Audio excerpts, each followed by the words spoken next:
چلیے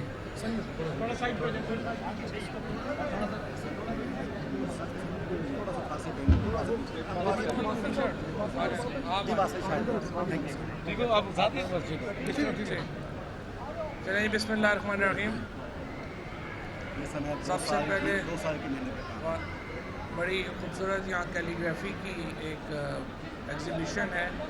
اس میں جو زیادہ اس کا جو کانسیپٹ ہے وہ صلو علی کے کانسیپٹ کے اوپر جو ہے وہ رکھا گیا ہے.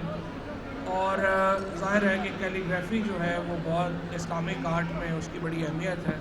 اور قدیم جو عربک ٹیکسٹ ہے کوفی ٹیکسٹ سے لے کے اب تک جتنا کام ہمارا کیلیگرافی میں اسلامک آرٹسٹ نے کیا ہے اس کی مثال بڑی کم ہے باقی دنیا میں, اور اس لیے اس کی بڑی اہمیت ہے. اور ہم یہ چاہتے ہیں کہ اس طرح کی جو ایکٹیویٹیز ہیں وہ رہیں, ان میں زیادہ سے زیادہ اضافہ ہو. اس سے پاکستان کا ایک اچھا نام جاتا ہے, پاکستان کا اچھا تاثر جاتا ہے.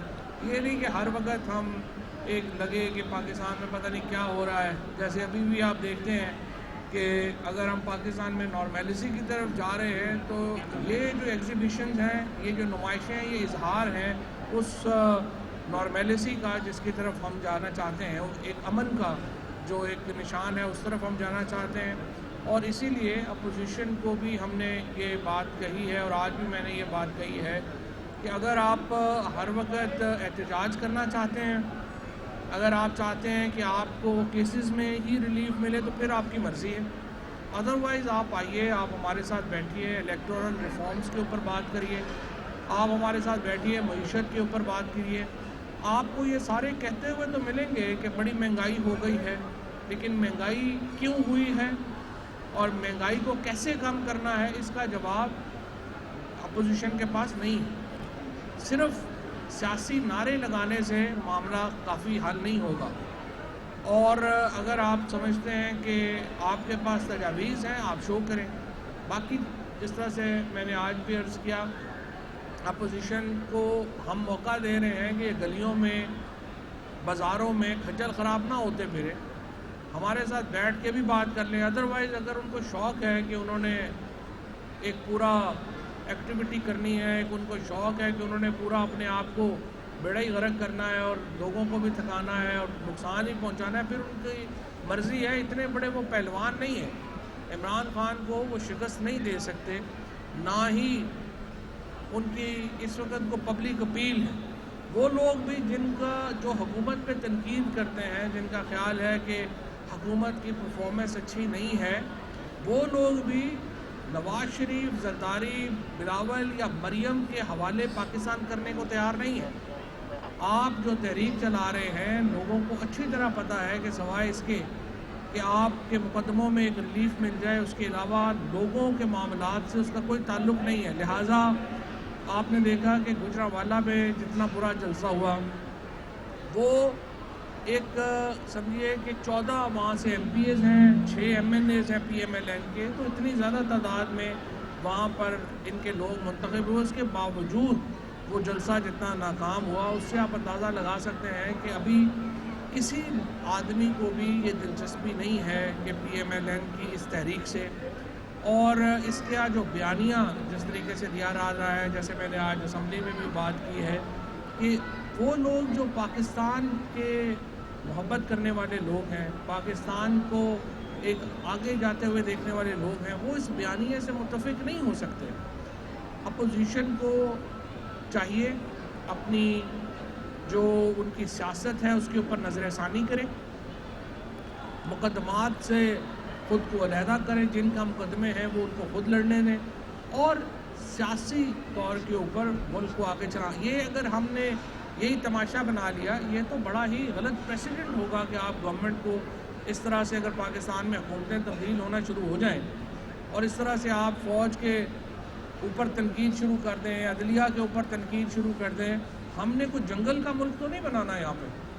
ہم نے ایک پاکستان یا دنیا کی جو ہے وہ آگے جاتی ہے, وہ پیچھے تو نہیں چلے جاتے. اگر آپ کے اختلاف بھی ہیں وہ آپ کو بیٹھ کے حل کرنے ہوں گے. بلیک میلنگ میں آپ نہیں لا سکتے ہیں, نہ ہی عمران خان نے کوئی بلیک میلنگ میں آنا ہے. لہٰذا میری گزارش بھی تجویز بھی یہی ہوگی کہ بجائے اس کے کہ آپ اس کو سمجھیں کہ کوئی بلیک میل ہوگا اور آپ کو ریلیف دے گا. ریلیف کسی نے نہیں دینا کیسز میں. کیسز کے علاوہ آپ بیٹھیں اور بات چیت سے معاملہ حل کرنے کی طرف جاتے ہیں.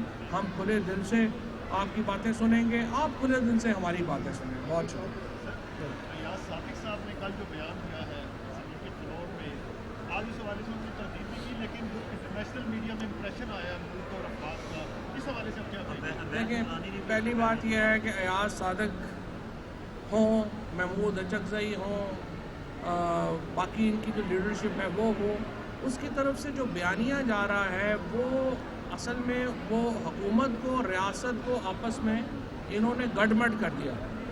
یہ ان کی جو اس وقت بیانات ہیں وہ بڑے نامناسب ہیں. میں سمجھتا ہوں کہ جس طریقے سے ایاز صادق نے یہ پلوامہ کے بعد جس طریقے سے پاکستان کے شاہینوں نے ہندوستان میں گھس کر ان کو مارا, اور جو ہم نے پاکستان کی فضائیہ نے اپنی برتری ثابت کی, اس کے معترف تو دنیا ہے. اور آپ پہلی بات تو یہ ہے کہ آپ یہ بتانا چاہتے ہیں کہ کتنی بڑی حکومت غلطی کرتی ہے اپوزیشن کو بلا کے اور نیشنل سیکورٹی کے معاملات میں اعتماد میں لے کے. میرا یہ خیال ہے کہ ایاز صادق صاحب جو اسپیکر رہ چکے ہیں نیشنل اسمبلی کے, ان کی طرف سے اتنا غیر ذمہ دارانہ بیان کی توقع جو ہے وہ نہیں کی جا سکتی. کچھ اپنے آفس کا بھی ڈیکورم ہوتا ہے, کچھ اپنی جس پوزیشن کے اوپر آپ رہ گئے ہوتے ہیں اس کی بھی کچھ ذمہ داری ہوتی ہے. سو ان کو تو نہ احساس ہے, نہ ان کو کوئی اپنی عزت کا احساس ہے, نہ ملک کی عزت کا احساس ہے. یہ ٹی اے ڈی اے لینے والی قوم بن گئی ہے اور اس کے اوپر ہی چل رہے ہیں. نہ یہ سوچتے ہیں, نہ سمجھتے ہیں کہ ان کی بات کا ہندوستان میں کیا انٹرپریٹیشن لی جائے گی, دنیا میں کیا انٹرپریٹیشن لی جائے گی. اور آپ سے پوچھ کے کسی کو واپس, اس سے پہلے 1999 میں ہندوستان نے ہمارا آفیسرز واپس کیے تھے, تو اس کا مطلب کیا ہوا کہ ہندوستان کو آپ وہاں کے لوگ کہنا شروع کر دیں کہ وہ ڈر گئے تھے. اسٹریٹجک ہوتی ہے, حکمت عملی ہوتی ہے, آپ اس کے مطابق چلتے ہیں. ملک جو ہوتے ہیں وہ خواہشوں کے اوپر, بڑکوں کے اوپر نہیں چلتے, حکمت عملی کے اوپر چلتے ہیں.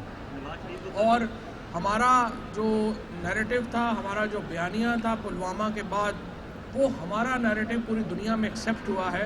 ایاز صادق صاحب کو اگر سمجھ نہیں ہے تو ان سے یہ کہیں گے کہ وہ کسی وقت آ جائیں, ان کو پوری بات سمجھا دیتے ہیں اور پھر عقل کی بات کرنے کی کوشش کریں. نواز شریف کو ہم واپس لا رہے ہیں, وہ مسلسل 3 جلسوں میں ایک ادارے کو نشانہ بنا رہے ہیں, تو 2-3 وزراء کی جانب سے یہ دعویٰ بھی کیا گیا تھا کہ وہ 15 جنوری کو جیل میں ہوں گے. تو 15 جنوری ابھی دور ہے. انشاءاللہ نواز شریف جو ہیں وہ جلد واپس آئیں گے پاکستان. ان کے خلاف جو کارروائی ہے وہ اب اگلے مرحلے میں داخل ہو گئی ہے. پہلا مرحلہ یہ تھا کہ ہم نے نواز شریف کے خلاف جو ڈپورٹیشن کا تھا وہ لکھ دیا ہے.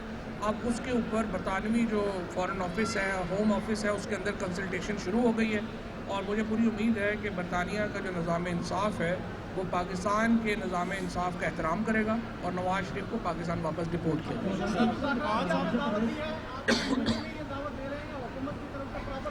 نہیں, حکومت کی طرف سے ان کو دعوت ہے. پہلے پرائم منسٹر صاحب نے اسمبلی کے اندر یہ بات کی ہے, پھر انہوں نے اپنے انٹرویو میں بھی یہ بات کی ہے. آپ کیسز کو الگ کر دیں اور آئیں ہمارے ساتھ بیٹھے. فواد صاحب ذرا یہ بتا دیں, گلگت بلتستان میں جو ہے انتخابات ہونے جا رہے ہیں, گلگت بلتستان میں انتخابات ہونے جا رہے ہیں اور اس کی تیاری کہاں پر تک پہنچی ہوئی ہے, اور دوسرا الیکشن کمیشن کی طرف سے نوٹیفیکیشن ہے کہ کوئی پریزیڈنٹ منسٹر وہاں پہ نہیں جائے گا. علی امین گنڈپور صاحب جو ہے وہاں پہ پہنچے ہوئے. گلگت بلتستان کے الیکشن میں نوٹیفیکیشن یہ ہے کہ کوئی ایم این اے نہیں جائے گا, تو اب ہم نہیں جا پا رہے اور بلاول صاحب وہاں پہ جو ہے وہ کیمپین کر رہے ہیں. تو مجھے امید ہے کہ الیکشن کمیشن جو ہے وہ ایک برابری کا رویہ رکھے گا اور جو وہاں پر تمام جو پارٹیز ہیں ان کو یکساں ٹریٹ کیا جائے گا. اگر بلاول بھٹو صاحب بحیثیت ایم این اے وہاں پہ کیمپین کر سکتے ہیں تو پھر پی ٹی آئی کے لوگ بھی جا کے وہاں پہ کیمپین کر سکتے ہیں. راجہ پرویز اشرف صاحب کو میں نے آج بھی بتایا کہ آپ اتنے بڑے پہلوان نہیں ہیں کہ حکومت آپ سے گھبرا جائے. پیپلز پارٹی کا تو اس وقت حال یہی ہے نا کہ ان کے تو جلسے جو ہیں وہ میرج ہالوں میں ہونے والے ہیں. ان کا تو اس وقت بالکل ہی کوئی حال نہیں ہے. پنجاب میں ان کو کہاں پہ لوگ ملتے ہیں. یہ تو سارے کرائے کے مجموعوں سے خطاب کر کے آپ لیڈر تو نہیں بن جاتے. آپ کو اگر لیڈرشپ کرنی ہے تو اپنے پاؤں پہ کھڑا ہونا پڑے گا. ضرورت پڑی تو وزیر اعظم خود بھی جائیں گے لندن. میرا نہیں خیال وزیر اعظم کو اس کام کے لیے لندن جانا پڑے گا. امید ہے نواز شریف جو ہے وہ خود ہی لندن کی یو کی حکومت انہیں واپس بھیجے گا. تو نواز شریف کی جو تقاریر ہے ان پر جو پابندی کا سوچ رہے ہیں؟ ہم نے کوئی تقریر پہ پابندی نہیں لگائی. دیکھیں نواز شریف کی تقریر ہو، نواز شریف ہم تو چاہتے ہیں کہ لوگ دیکھیں کہ وہ کتنی بیوقوفانہ باتیں کر رہے ہیں، اور جب آپ غصے میں تقریریں کریں گے تو آپ کی بیوقوفانہ ہی ہوں گی. اور اسی لیے میں نے آج یہ کہا ہے کہ نواز شریف کے تو پیسے پھنسے ہوئے ہیں، انہوں نے تو یہی تقریریں کرنی ہیں. اصل مسئلہ تو لوگوں کا ہے جو سن رہے ہیں، ان لوگوں کا جن کے خاندانوں نے تحریک پاکستان میں کردار ادا کیا ہے، وہ تو خاموش نہیں رہ سکتے. سر امریکہ اور بھارت کے درمیان یہ جو معاہدہ ہوا ہے کل پرسوں یہ سیکورٹی کے اوپر، پاکستان کی پولیس کے تفصیلات کا اظہار کیا. پاکستان کے فورن آفس نے اس پہ اپنی پوزیشن دے دی ہے.